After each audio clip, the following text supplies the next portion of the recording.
buhak nang ding chun rotla hi ai manglak tlang puya rotla hi rothat tak ania achangkar a sei thea lam khat dam lam khat chung dam khom am hlaka ami ro chu khokol hnai hin om ngai na ram hlataka vadung pang hai dam ram that na ram dein a hai om hlaka uta sat na hun hi kusungan thokin kilometer nga vela hla ani hi vadung hi tuidam de maucha rama ani hi vadung hin thil hring me chi chitang dang an uma nga vok an uma kol dam nga an uma nga sha an uma malim zong ek an uma kai kung an umboka ai an uma satel khom an umbok ani tang dang khom asul se no ding hi vadung in hoi tak thusel tak el ani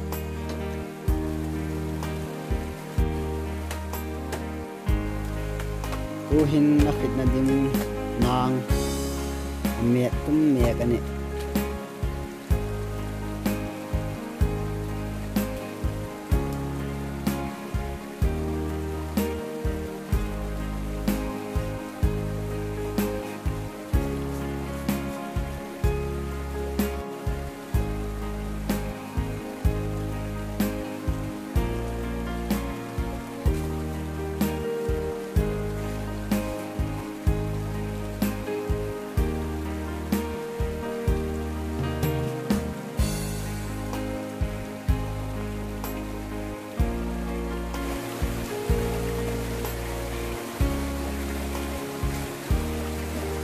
puting fading ta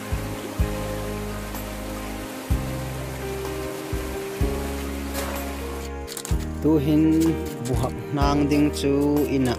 me tran ta ani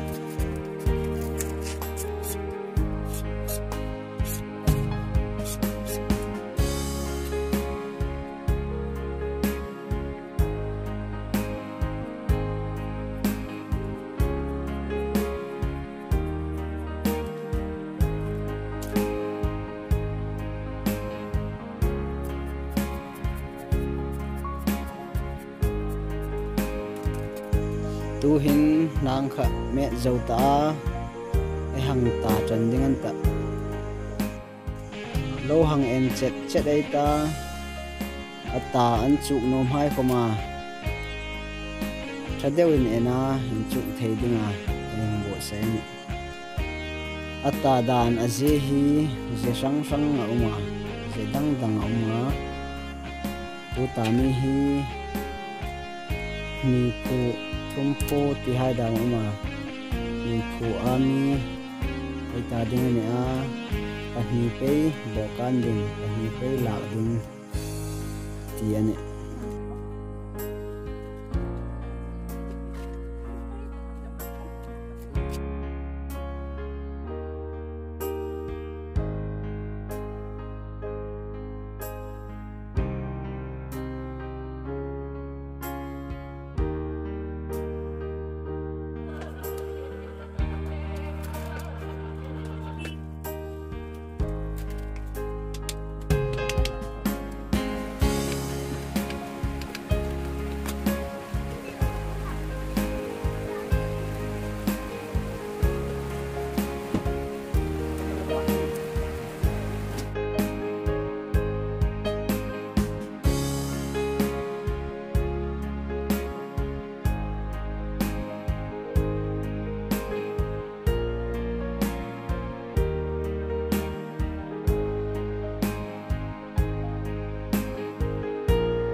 khapo kha e hangin entir thei chu ania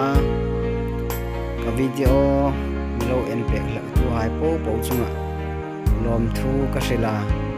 milo en pek pe dingin feel bok chewa chun ka YouTube channel hi la subscribe no ane chun milo subscribe pek dingin ka hung ngen che chun video chi dang dang ka hung upload hai imu pe theina dingin notification bell kha zu hit keula chun athe chun lungin sit taka like le comment le share hai milo thangpui bok dingin